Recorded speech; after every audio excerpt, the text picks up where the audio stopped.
masih bergabung bersama kami di Ruang Demokrasi Jak TV. Saya ke Bang Al-Haidar. Bang Al-Haidar, kalau bisa dikatakan kemarin wacananya 3 minggu sudah sempat ramai, kemudian akhirnya ditarik kembali. Ada banyak kekhawatiran masyarakat yang mengatakan ketika Abu Bakar Ba'asyir kemudian dilepaskan, maka dikhawatirkan akan meningkatkan ancaman terorisme. Anda sendiri sebagai seorang pengamat terorisme, melihat usia 80 masih bisa seperti itu, atau memang sebenarnya masih punya karisma untuk melakukan hal-hal yang mengkhawatirkan?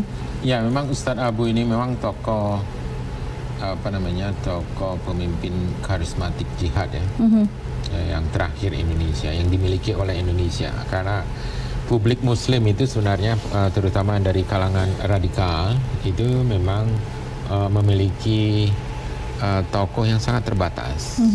Nah, kalau di kalangan fundamentalis kan banyak, seperti misalnya Habib Rizik dan sebagainya, kan banyak Habib-Habib yang lain ya. Tapi kalau di kalangan radikal itu sangat sedikit memang.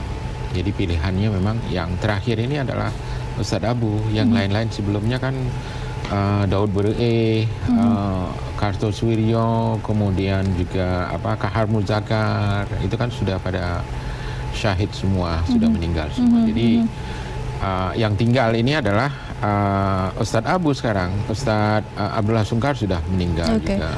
Kalau bisa dikatakan sebagai salah satu pemimpin radikal yang masih berada, apakah masih banyak juga pengikutnya di luar sana?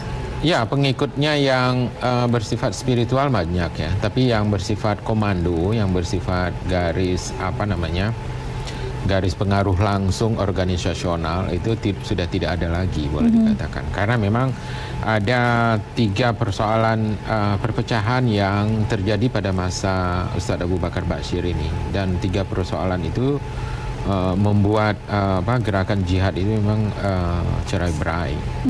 Dan pada akhirnya memang boleh dikatakan sebagaimana yang disebut oleh polisi, bahwa kekuatan mereka itu kan sudah hampir-hampir hilang sama sekali. Kalau seandainya apapun tadi ada yang mengatakan bahwa pembebasan bersyarat atau dikatakan Ustadz menjalani pidananya di rumah dekat dengan keluarga, apakah akan ada peran tersendiri bagi seorang Ba'asyir untuk menyebarkan terorisme lagi? Oh, nggak ada lagi. Sudah habis, boleh dikatakan di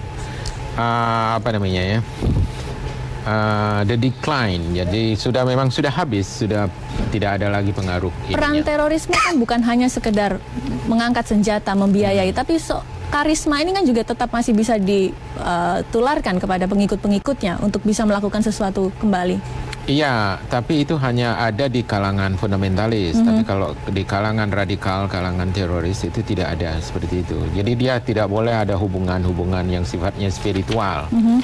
Kalau hubungan spiritual, misalnya orang ingin melakukan sesuatu bom dan sebagainya, hanya minta restu dan sebagainya, itu nggak bisa. Dia harus clear cut. Hubungannya itu hubungan koordinatif ataupun hubungan komandonya itu harus jelas. Yang radikal. Karena yang namanya amar ataupun perintah yang diberikan di dalam organisasi tersebut itu memang harus jelas. Bila perlu ada tertulis begitu. Jadi ini merupakan organisasi militer. Jadi ini korporasi jihad, bukan organisasi pengajian biasa. Jadi bisa dikatakan ketika Abu Bakar Ba'asyir seandainya memang betul keluar, kemudian dia masih bisa bertemu dengan siapapun orangnya, kemungkinannya kecil untuk menyebarkan paham terorisme. Kecil sekali, nggak ada ini. Bahkan ini sebenarnya disyukuri oleh banyak kalangan radikal lainnya, karena memang perlu ada perubahan sistem pergerakan di Indonesia, terutama untuk ini, karena selama ini kan pergerakan jihad itu kan sistemnya terlalu wahabi, dan itu tidak bagus. Baik, saya akan menyapa Pak Ali Muchtar Ngabalin, staf khusus kepresidenan. Halo, selamat malam Pak Ali Muchtar Ngabalin. Ya, Assalamualaikum. Waalaikumsalam. Apa kabar?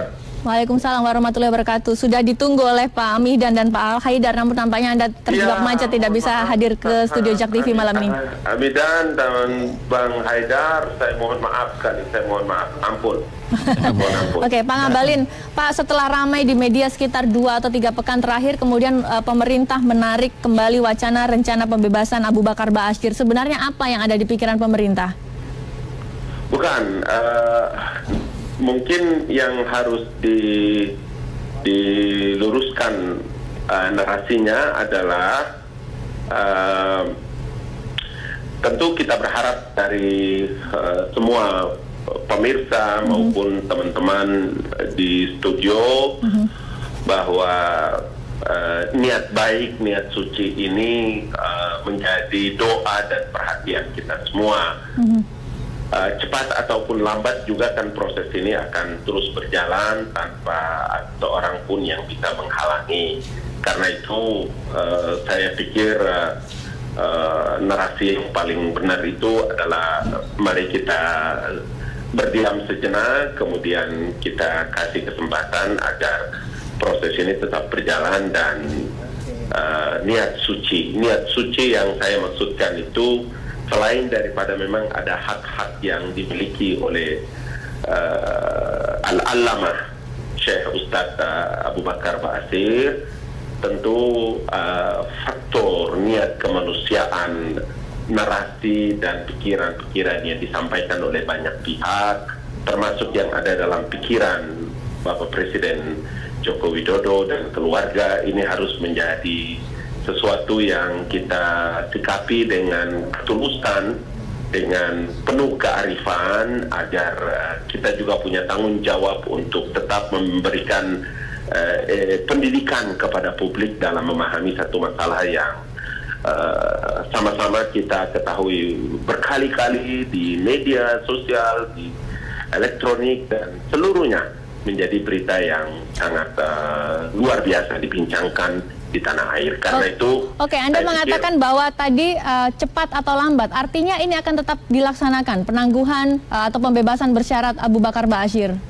Ya, artinya kan begini, cepat ataupun lambat, mau mendapatkan pembebasan bersyarat maupun tidak bersyarat, proses ini juga akan berjalan dan sudah sangat cukup lama dijalani oleh Ustadz Abu Bakar Ba'asyir.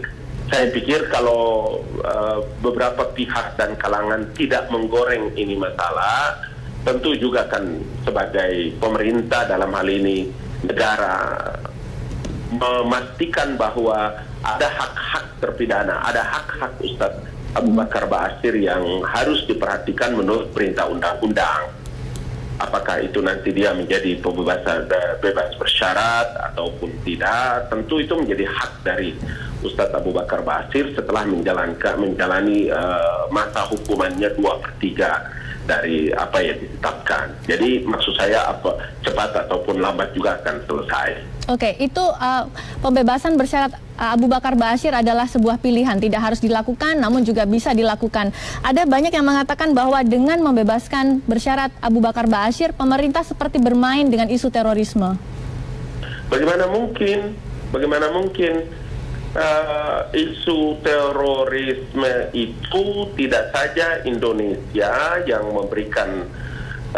Saya waktu di DPR di Komisi 1 di bidang intelijen itu kita bareng-bareng meratifikasi sebuah undang-undang yang menjadi meratifikasi tentang apa yang disebut dengan teroris. Orang banyak setuju tidak setuju, tetapi teroris itu sendiri menjadi masalah besar bagi dunia, dimasukkan kategorikan dalam extraordinary crime. Jadi saya pikir orang menggunakan term menjadikan isu teroris untuk kepentingan politik itu tidak saja sesat, tetapi sangat menyesatkan gitu. Apakah Anda setuju bahwa sebenarnya wacana ini dilakukan untuk mendongkrak suara Jokowi di kalangan Islam, namun rupanya justru menurunkan hingga elektabilitasnya turun 4%? Bukan persoalan setuju tidak setuju. Siapa saja yang menjadi calon presiden di Republik ini kalau tanpa bisa bergaul dan mendekatkan diri dengan umat Islam, itu adalah satu malapetaka. Tetapi kalau orang menjadikan isu tentang pembebasan Ustadz Abu Bakar Ba'asyir untuk mengangkat elektabilitas, itu justru sebuah kesesatan yang luar biasa. Dan kalau ada orang menggunakan istilah itu dialamatkan kepada Presiden Joko Widodo, itu sangat zalim itu. Karena baik. Saya hari-hari ada di sini, saya hari-hari ikut rapat terbatas, saya hari-hari mengikuti perkembangan itu dan wallahi saya tidak pernah mendengarkan beberapa pikiran-pikiran busuk yang digulirkan dan digoreng oleh banyak pihak di medsos dan tempat-tempat lain. Baik, Pak Ngabalin, kami minta Anda tetap bergabung bersama kami karena kami akan kembali saat lagi. Nanti sudah tetap ada Pak Ahmad Mihdan dan juga Pak Al-Haidar yang akan menanggapi dan kita tetap berdiskusi terkait dengan topik ini. Tetap bersama kami, saudara, di Ruang Demokrasi.